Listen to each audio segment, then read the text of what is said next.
अरे कोई है, मुझे बचाओ, मैं डूब जाऊंगा।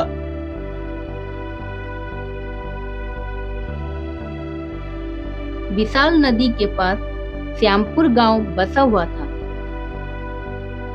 लोग इस नदी से मछली पकड़ना और छोटे छोटे बच्चे नदी में तैरना गांव वालों को एक खुशी देती थी।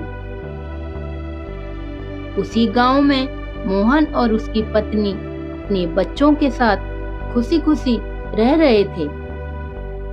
चिंटू, आज चैलेंज हो जाए, कौन कितने देर तक पानी के अंदर रह सकता है। ठीक है रमेश, ये रहा मेरे 100 रुपए। जो जीतेगा उसके सारे पैसे। चिंटू और रमेश विशाल नदी में छलांग लगाते हैं। रमेश अपना सांसें रुके हुए पानी के अंदर था।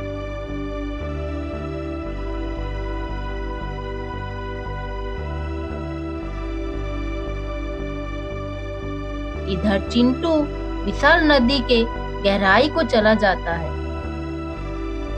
तभी वो जलपरी को देख लेता है। अरे, इस नदी के अंदर ये अजीब से दिखने वाली लड़की कौन है, जिसकी ऊपरी हिस्सा इंसान जैसा और नीचे का हिस्सा मछली के पूंछ जैसा। चिंटू जलपरी के पास जाता है। अरे, कौन हो तुम? नदी के इतने गहराई पर क्या कर रही हो? मैं एक जलपरी हूँ। ये मेरी दुनिया है। लेकिन तुम तो एक इंसान हो। इतने देर तक अपनी सांसें रोककर कैसे रह सकते हो? ये तो मुझे भी नहीं मालूम, लेकिन मैं अपनी सांसें बहुत देर तक पानी में रोक सकता हूँ। ठीक है जलपरी, मुझे अब जाना चाहिए। मैं और देर तक अपनी सांसें रोक नहीं सकता। ये कहकर चिंटू वापस आता है। अरे, इतने देर तक तू अपनी सांसें रोककर कैसे रह सकता है? अगर मैं होता तो मर ही जाता।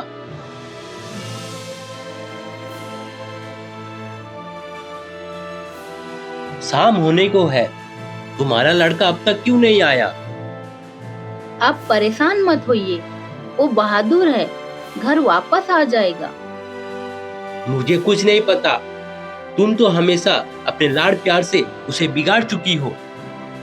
गांव के सारे बच्चे शाम होते ही घर वापस आ जाते हैं, लेकिन वो बदमाश अब तक घर वापस नहीं आया।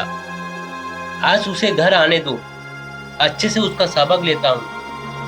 चिंटू अपने पिताजी को इतने गुस्से में देखकर घर के बाहर छुपा हुआ रहता है। अगले सुबह मोहन खेतों में काम करने के लिए जा रहा था।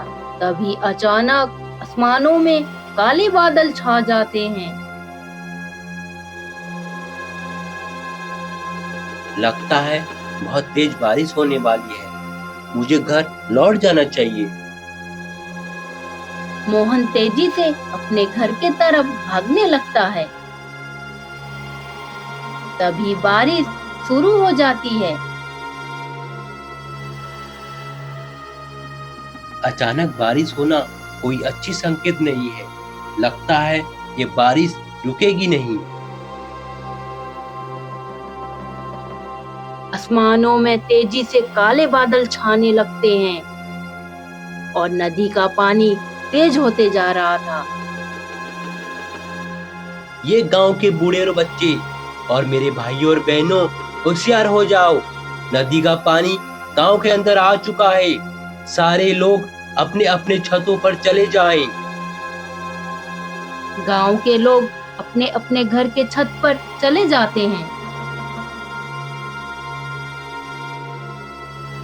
मौसम उम्मीद से ज्यादा खराब होता जा रहा था और गांव में भयंकर बाढ़ आ जाती है।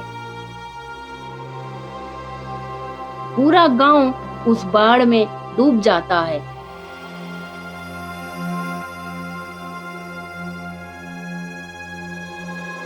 अरे, कोई है, मुझे बचाओ, मैं डूब जाऊंगा।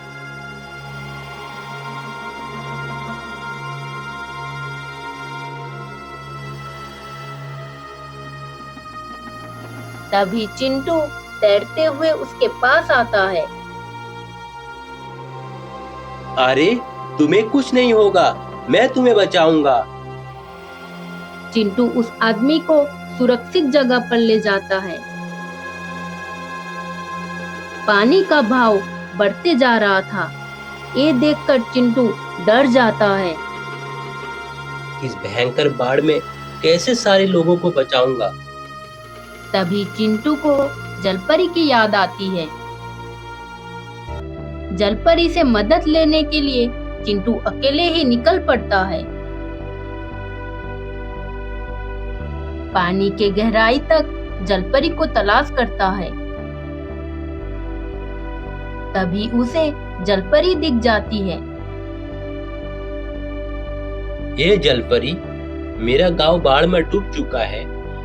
लोग उस भयंकर बाढ़ में डूबकर मर रहे हैं। तुम मेरी मदद करो, नहीं तो गांव वाले डूबकर मर जाएंगे। जलपरी गांव वालों की मदद करने के लिए चिंटू के साथ आती है। इतने सारे लोगों को देखकर जलपरी हैरान हो जाती है। अब मैं इतने सारे लोगों को कैसे बचाऊंगी? ये भयंकर बाढ़ बढ़ता जा रहा है। तभी जलपरी एक बड़ा सा पेड़ लाती है। ए गांव वालों, इस पेड़ के ऊपर बैठ जाओ। सारे लोग एक एक करके उस पेड़ के ऊपर बैठ जाते हैं।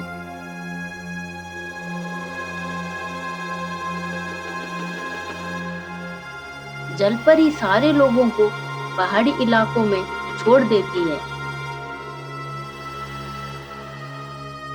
जलपरी अपनी शक्ति से पानी के भाव को कम करती है। पानी धीरे धीरे कम होता जा रहा था। देखते ही देखते गांव का सारा पानी गायब हो गया। ये देखकर गांव वाले खुश हो जाते हैं। ए जलपरी, तुमने हम सब की जान बचाई है। तुम्हारा बहुत बहुत शुक्रिया। जलपरी अपनी विशाल नदी के गहराई को चली जाती है।